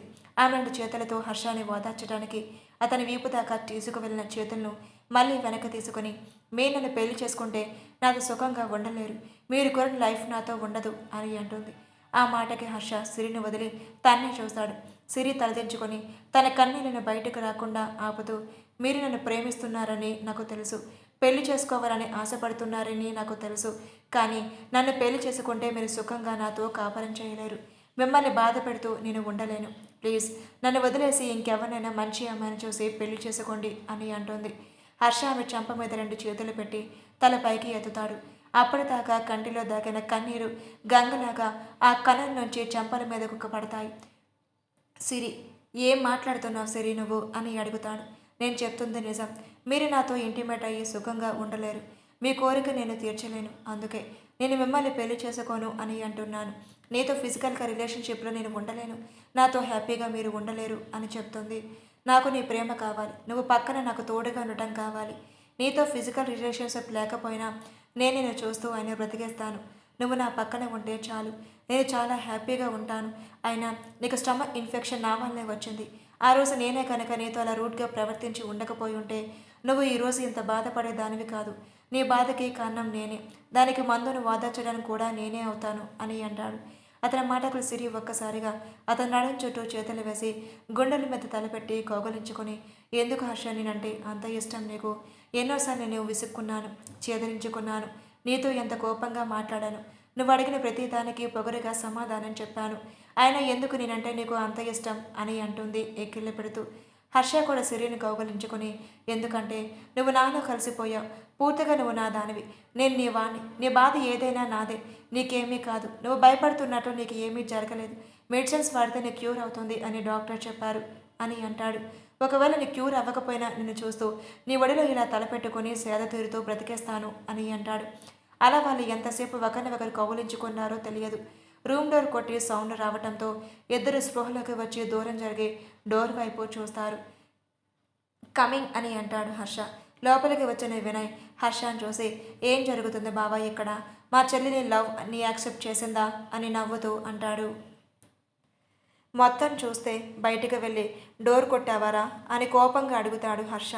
సిరి సిగ్గుతో తలదించుకుంటుంది. నేను మొత్తం ఏమీ చూడలేదు, జస్ట్ డోర్ అలా లైట్గా తీసేసరికి మీరిద్దరు ఏదో లోకంలో విహరిస్తున్నట్లుగా ఉంటే బయటికి వెళ్ళిపోయి డోర్ కొట్టాను అంతే అని అంటాడు. సిరి, నేను వెళ్తాను, మీకోసం లంచ్ ప్రిపేర్ చేసి తీసుకొస్తాను అని అక్కడి నుంచి వెళ్ళిపోతుంది. సూపర్ రా బావా, ఎలాగైతేనే మా చెల్లిని ఒప్పించావు. ఇంకేంటి పెళ్ళెప్పుడు అని అడుగుతాడు. అది తన ఇష్టం, తను ఎప్పుడు పెళ్ళి అంటే అప్పుడే. ఈ విషయంలో నేను తను ఇబ్బంది పెట్టను అని అంటాడు. అలా మాట్లాడుకుంటూ ఉండగానే హర్షకి ఇష్టమైన chicken biryani, mushroom curry, fish fry వండుకొని తీసుకొని వస్తుంది. వాసనకి నోరూరుతుంది. అబ్బా సూపర్గా ఉంది అని వినయ్ సిరిని చూసి టేస్ట్ బాగుంటుందా లేకపోతే అంతకు ముందులాగా ఉంటుందా అని అడుగుతాడు. సిరి నవ్వుతూ లేదు, చాలా బాగుంటుంది, ఒకసారి టేస్ట్ చేసి చెప్పండి అన్నయ్య అని అంటుంది. హర్ష నవ్వుతూ ఒక స్పూన్ టేస్ట్ చేసి చాలా బాగుంది అని అంటాడు. వినయ్ కూడా తింటూ నిజంగా నీ చేతిలో ఏదో మ్యాజిక్ ఉంది, టేస్ట్ అయితే అదిరిపోయింది బావా. నీకు ముందే చెప్తున్నాను, నాకు తినాలనిపించడంలా మీ ఇంటికి వచ్చేస్తాను నేను. నువ్వు విసుక్కున్నా సరే నేను మాత్రం మా చెల్లి చేతి వంట తినందే మీ ఇంటి గడప దాటను అని అంటాడు వినయ్. హర్ష నవ్వుతూ సిరిని చూస్తాడు. అతనికి ఇంకొంచెం ప్లేట్లో వడ్డించి తిను అని కళ్ళతోనే సాయిగ చేస్తుంది.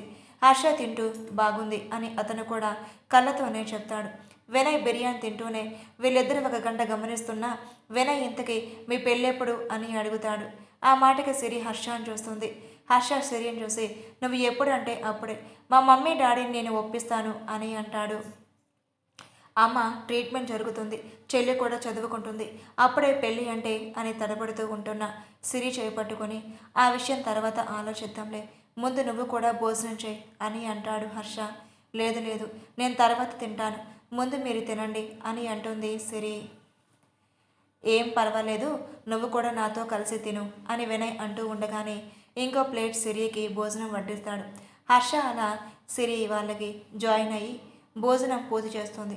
వినయ్ని చూసి నేను సిరిని తీసుకుని బయటకు వెళ్తున్నాను అని అంటాడు.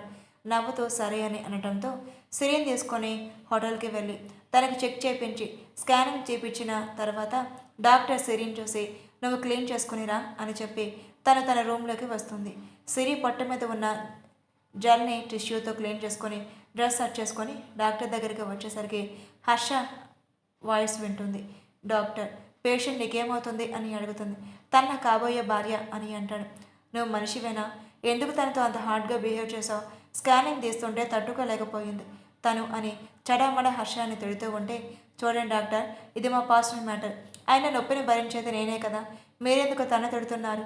తనేం కావాలని చేయలేదు, అనుకోకుండా జరిగింది, ఆయన ఇద్దరు ఇష్టంతోనే ఒకటయ్యాం తప్ప బాధ ఏదైనా ఉంటే నాకు ఉంటుంది, కానీ మీరెందుకు తన్ని అంటున్నారు అని సీరియస్ అవుతుంది. అదేంటమ్మా అలా అంటావు? ఇందాక నేను స్కాన్ చేస్తున్నప్పుడే నువ్వంత బాధపడ్డావు, ఇప్పటికీ నీ స్టమక్ని టచ్ చేస్తుంటే నొప్పిగా ఉంది అని అంటున్నారు. అలాంటిది నీతో అంత రూడ్గా ప్రవర్తించిన అతనికి బుద్ధి చెప్పొద్దా?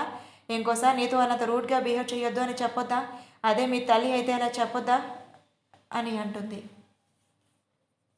ఏం చెప్పదు. అబ్బా, నా అల్లుడు మగాడు నా కూతురిని బాగా చూసుకుంటున్నాడు, మురిసిపోతుంది, మీరు బుద్ధి చెప్పాల్సిన అవసరమే లేదు, తను ఒకరి దగ్గర చెప్పించుకునే స్టేజ్లో అయితే లేడు, జస్ట్ మీరు డాక్టర్గా చెక్ చేసి మెడిసిన్ ఇవ్వండి చాలు అని అంటుంది. డాక్టర్ హర్షాన్ని అంటుంటే సిరి డాక్టర్ని తిట్టడం హర్షకి చాలా హ్యాపీగా అనిపిస్తుంది. మెడిసిన్ రాయటం తీసుకొని అక్కడి నుంచి బయటకు వచ్చేసి ఫార్మసీలో మెడిసిన్ తీసుకొని ఇద్దరు కాళ్ళ స్టార్ట్ అవుతారు. హర్ష నవ్వుతూ, ఎందుకు సిరి, డాక్టర్ని నేను చేసిన తప్పుకే కదా తను అలా ఉంటుంది, తను నీ బాధ చూడలేక నన్ను అంటుంది అని నాకు తెలుసు, అందులో తన తప్పేముంది అని అడుగుతాడు. ఏమో తెలియదు, తను మిమ్మల్ని అలా తిట్టడం నాకు నచ్చలేదు అని చెప్తుంది.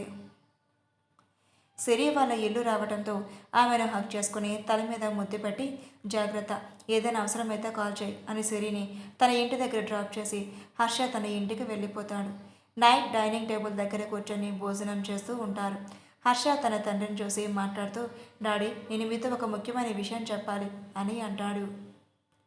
దేని గురించి హర్ష అని అడుగుతారు ఆయన. నేను ఒక అమ్మాయిని ప్రేమించాను, పెళ్ళంటూ చేసుకుంటే తన్నే చేసుకోవాలి అని అనుకుంటున్నాను అని అంటాడు హర్ష. ఆ మాటలకు హర్ష తండ్రి హర్షను చూసి, ఎవరు? మన హోటల్లో వర్క్ చేస్తున్న సిరిచందన అనే అమ్మాయేనా నువ్వు లవ్ చేసేది అని అంటాడు. హర్ష తండ్రిని షాకింగ్గా చూస్తాడు. అవును డాడీ, కానీ మీకెలా తెలుసు అని అంటాడు హర్ష. ఎప్పుడు నీ ఫ్రెండ్ పార్టీలకు తిరిగే నువ్వు ఈ మధ్య రెగ్యులర్గా మన హోటల్కి వెళ్ళటం, అక్కడ అమ్మాయికి డైలీ కాఫీ తీసుకురావటం నాకు తెలియదు అనుకుంటున్నావా? మన హోటల్లో ఏం జరుగుతుందో కూడా నేను తెలుసుకోలేను అని అనుకుంటున్నావా?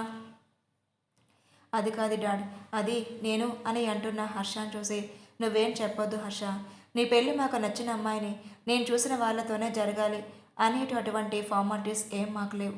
నువ్వు ఎవరిని పెళ్లి చేసుకున్నా నువ్వు హ్యాపీగా ఉండటమే మాకు కావాలి. నా ఎంక్వైరీ ప్రకారం తను మంచిది, నీ పెళ్ళి మాకు ఎటువంటి అభ్యంతరం లేదు అని అంటాడు. హర్ష హ్యాపీగా తల్లిని చూస్తాడు. ఆమె డెసిషన్ ఏమై ఉంటుందో అని నవ్వుతూ, ఆ రోజు నువ్వు చెప్పిన కదా నీ ఫ్రెండ్ కాదు నీదే అని నాకు తెలుసు, నేను నీ తల్లినిరా, నా కొడుకు ఎప్పుడు ఎలా ఉంటాడో ఏంటో తెలుసుకోలేని దాన్ని కాదు, మొత్తానికి నువ్వు చేసిన తప్పుని సరిదిద్దుకొని ఆ అమ్మాయిని పెళ్లి చేసుకోవడానికి ఒప్పించావు, అది చాలు, నీ పెళ్ళికి మాకు ఎటువంటి అభ్యంతరం లేదు అని చెప్తుంది. ఆమె కూడా హర్ష హ్యాపీగా నవ్వుతూ, thank you mummy, thank you so much, మీరు తను యాక్సెప్ట్ చేస్తారో చేయరో అని చాలా భయపడ్డాను అని అంటారు. కొడుకు ఇష్టాన్ని గౌరవించలేని వాళ్ళు తల్లిదండ్రులు అవ్వలేరు, అలాగే తల్లిదండ్రుల ఇష్టాన్ని గౌరవించలేని వాడు కొడుకు అనిపించడు. ఎప్పుడు నువ్వు సంతోషంగా నవ్వుతూ ఉండటమే మాకు కావాలి, నీ సంతోషం ఆ అమ్మాయితోనే ఉంది అని అనుకుంటే మేము మీ విషయంలోనూ అడ్డు చెప్పం. నేను పంతులు గారితో మాట్లాడతాను అని అంటుంది సుగుణ. థ్యాంక్ యూ అని భోజనం ముగించుకొని తల్లిని హక్ చేసుకుంటాడు. తల్లి నవ్వుతూ కొడుకు నుదుటిపై ప్రేమగా ముద్దుని అత్తుతుంది. సిరి ఫ్రెష్ అప్ అయి హాస్పిటల్కి ఫుడ్ తీసుకొని వెళ్తుంది. కమల కొంచెం క్యూర్ అవ్వడంతో నిదానంగా కూర్చొని మాట్లాడుతూ ఉంటుంది. తేజ వాళ్ళందరికీ భోజనం పెట్టేసి వాళ్ళు తిన్న తర్వాత అమ్మ నేను ఒక విషయం చెప్పాలి అని అంటుంది. సిరి తల్లిని చూస్తూ ఏంటమ్మా అని అంటుంది సిరి తల్లి. అది నేను ఒక అబ్బాయిని ఇష్టపడుతున్నాను అని చెప్తుంది. ఆ మాటకు సిరి తల్లి నీ గురించి పూర్తిగా తెలుసా అమ్మా ఆ అబ్బాయికి అని బాధగా అడుగుతుంది. నేను ఇష్టపడుతున్న వ్యక్తి ఎవరో కాదు, ఆ రోజు హోటల్లో నా జీవితాన్ని నాశనం చేసిన ఆ అబ్బాయి అని చిన్నగా తలదించుకొని చెప్తుంది. ఇద్దరు షాక్ అయ్యి సిరిని చూస్తూ ఏం మాట్లాడుతున్నావక్క, నీ లైఫ్ని నాశనం చేసి నేను ఎంత శోభకు గురి చేసిన వాడిని నువ్వు ప్రేమిస్తున్నావా, మన ఊరు వదిలి ఇక్కడికి రావటానికి కారణమైన వాడిని లవ్ చేస్తున్నావా అని కోపంగా అడుగుతుంది. అది కాదు తేజు, ఆ అబ్బాయి తను తప్పు చేశాడని తెలుసుకొని నన్ను పెళ్లి చేసుకోవడానికి నా వెనకాల తిరిగాడు. కానీ నేను అతని లవ్ని యాక్సెప్ట్ చేయలేదు. కానీ అతను సీరియస్ కానీ నా కోసం ఎదురు చూస్తున్నాడు. నన్ను తన ప్రాణం కంటే ఎక్కువగా ప్రేమిస్తున్నాడు. పెళ్ళంటూ చేసుకుంటే నన్నే చేసుకుంటాడు అని మాట ఇచ్చాడు. అతను చాలా మంచివాడు. ఆ రోజు మా మధ్య జరిగిన దానిలో అతని తప్పేం లేదు. ఎవరో కావాలని అతనికి మత్తు మందు ఇచ్చి అతను అలా బిహేవ్ చేయడానికి కారణమయ్యాడు. కానీ ఆ తర్వాత మన మధ్య జరిగింది తెలుసుకొని అతను నా కోసం చాలా వెతికాడు అని చెప్తుంది. సరే అమ్మా, ఆ అబ్బాయి మంచివాడని అంటున్నా కాబట్టి నాకు ఇష్టం. నువ్వు సంతోషంగా ఉండటమే మాకు కావాలి. ఒకసారి హాస్పిటల్కి రమ్మాను, అతనితో మాట్లాడతాను అని చెప్తుంది. అలాగే అమ్మా, నేను అతనితో చెప్తాను. రేపు వచ్చేటప్పుడు తన వెంట పెట్టుకుని తీసుకువస్తాను అని అంటుంది సిరి. తల్లి పడుకున్న తర్వాత హర్ష గురించి ఆలోచిస్తూ ఎప్పటికో నిద్రలోకి జారుకుంటుంది. తల్లికి కొన్ని టెస్టులు చేయాల్సి వచ్చి సిరి హాస్పిటల్కి వెళ్లకుండా ఆ రోజు లీవ్ తీసుకొని హాస్పిటల్లోనే ఉంటుంది. సిరి కోసం హాస్పిటల్కి వెళ్ళిన హర్ష తను రాలేదని తెలుసుకొని ఫస్ట్ వాళ్ళ ఇంటికి వెళ్తాడు. అక్కడ లాక్ చేసి ఉండటంతో హాస్పిటల్కి వస్తాడు.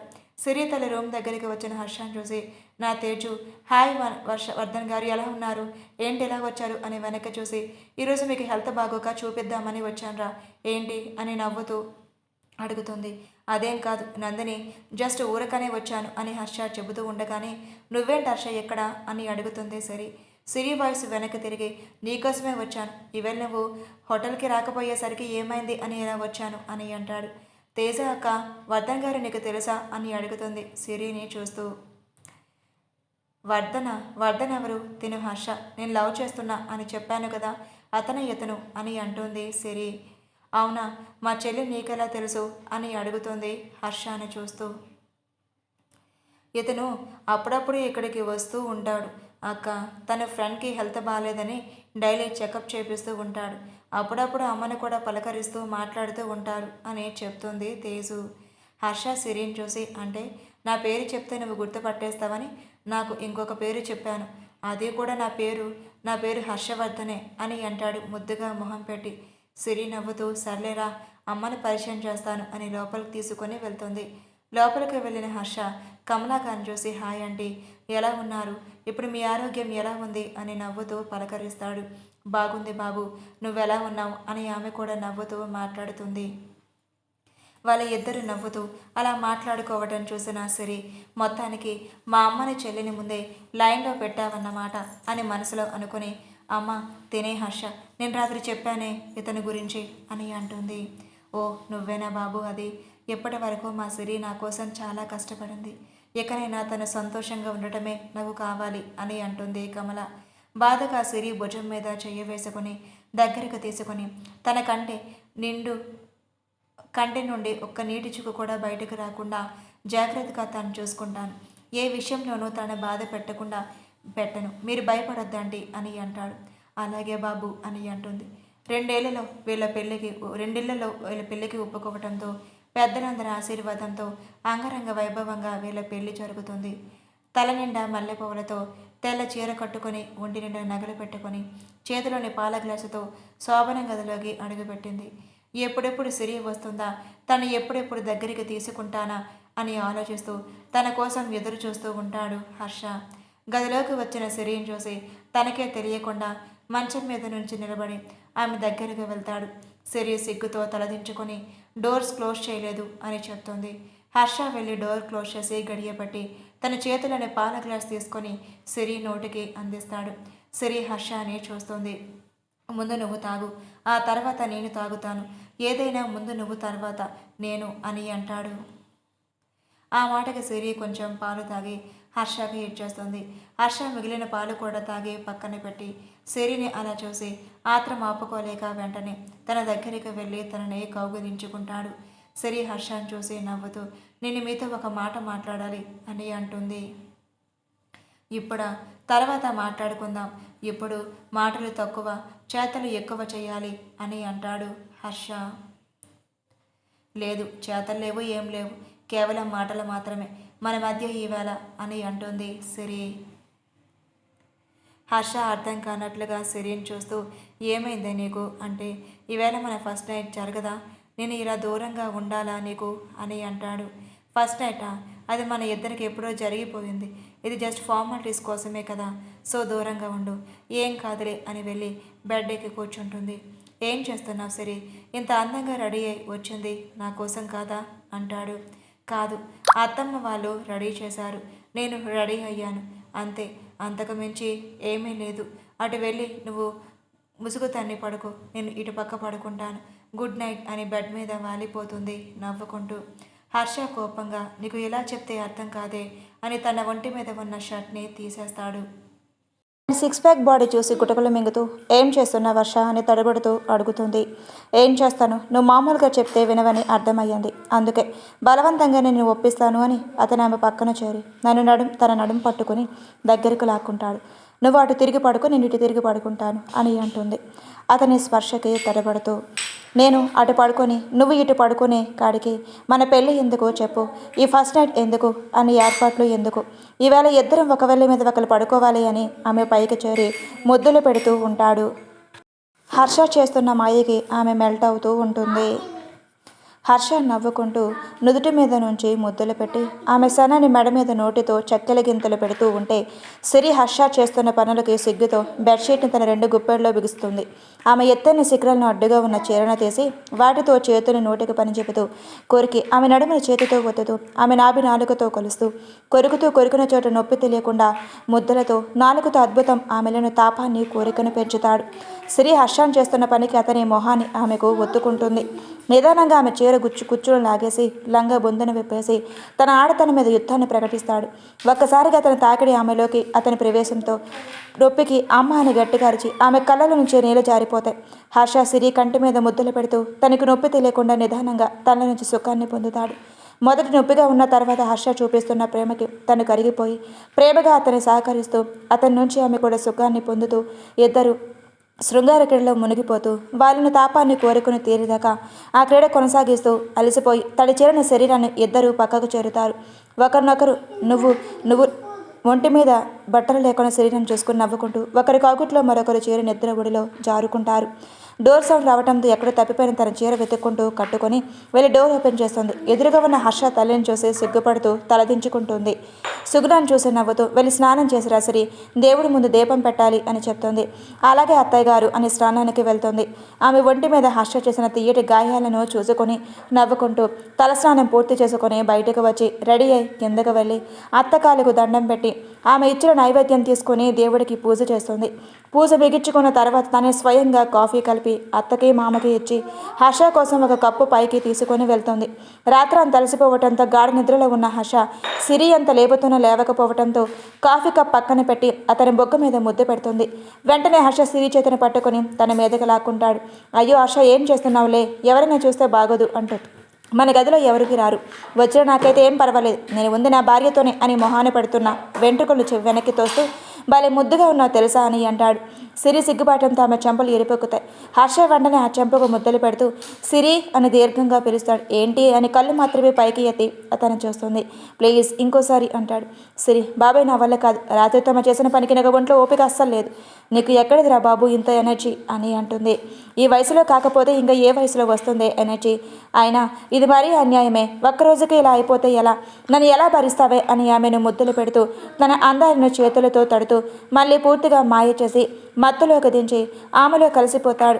అలా ఇద్దరు ఒకరినొకరు వదిలి ఉండలేకుండా సంతోషంగా జీవితాన్ని గడుపుతారు. Thank you for watching.